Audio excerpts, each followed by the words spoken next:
सुरेंद्र कुमार जी। गुरुदेव, आपके चरणों में कोटि कोटि प्रणाम। गुरुजी, पहले मैं शराब, मीट, अंडा, तंबाकू का सेवन करता था।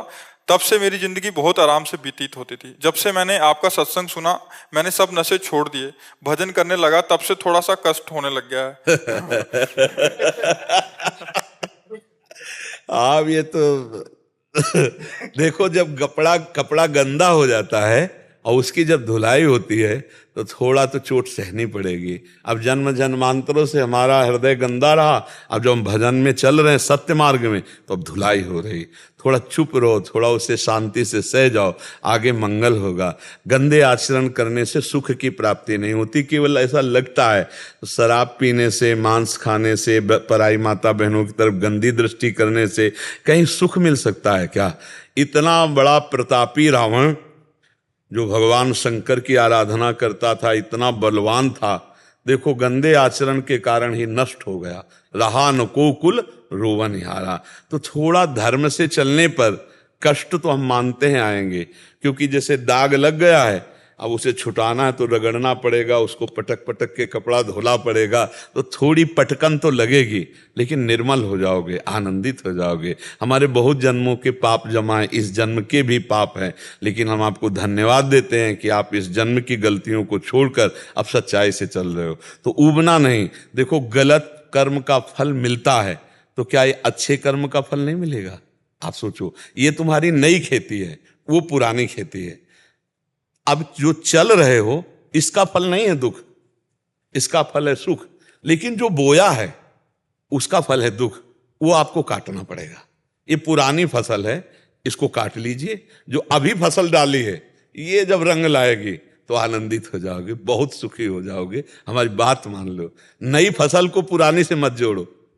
अंदर जलता है जब मुझे कोई, तभी तो सोना जब जलाया जाता है तभी उसका दोष नष्ट होता है, तभी वो चमकता है। तो ये जलन मन को हो रही, जिस मन ने गलत किया है, तुम्हें नहीं हो रही। और इसी को जो सह गया, भगवान श्री कृष्ण चंद्रजू गीता में कहते हैं, यम ही न व्यथ्यंते ते पुरुषम पुरुषर सब सम दुखा सुखाधीरम सोमृतत्वाय कल्पते। व्यथा माने जलन, जो हृदय की जलन को सह गया और सुख दुख को समान भाव से, वही परम पद का अधिकारी हो गया। तो जलन हो रही तो भगवान की कृपा हो रही, चुपचाप सह जाओ।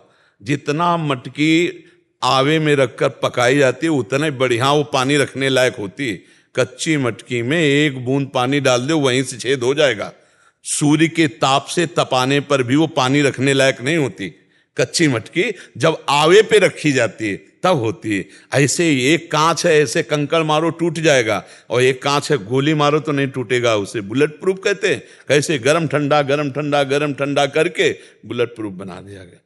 उसको ऐसे प्रोसेस में डाला गया कि कांच तो वो भी है, गोली को सह जाएगा। तो अब तुम सही मार्ग पे चल रहे हो, तो अब तुम्हारे अंदर प्रोसेस शुरू हुआ तुम्हें मजबूत करने का। को मन से गुरु मान लिया है। गुरु तो भगवान है, मनुष्य कभी गुरु नहीं हो सकता। हाँ, हम अपने को जानते हो क्या समझते हैं? पोस्टमैन का काम क्या है? मालिक की वस्तु आप तक पहुंचा दे, आपकी बात मालिक तक पहुंचे। सरकारी, आप भगवान की बात आपको बता दी और आपकी बात भगवान को बता दी कि जीव है, करुणा करो। हम पोस्टमैन का काम, और हमको मिलती भगवान की कृपा, भगवान की भक्ति, भगवान का दुलार। जैसे आप 50 लोग भगवान नाम कीर्तन कर रहे हो, तो हमारे हृदय में बड़ी शीतलता।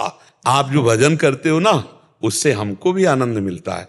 जैसे आप गलत रास्ते में चल रहे, तो देख के हमारे जलन होगी, यार मेरा भारतवासी, मेरे धर्म में चलने वाला एक कैसे गलत आचरण। और जब आप जैसे सब छोड़े, तो हमने कहा नहीं धन्यवाद आपको। किस बात का धन्यवाद? जैसे बच्चा दूध पी लेना तो माँ कहती है धन्यवाद, बहुत सुंदर, मेरा बच्चे ने दूध पी ले। तो दूध पीने से स्वस्थ तो वही होगा, लेकिन सुख माँ को हुआ। ऐसे संत महात्मा गुरुदेव, इनको सुख होता है जब समाज भगवत मार्ग में चलती है, आनंद के मार्ग में चलती है। खूब धैर्य पूर्वक चलो, विचलित मत होना।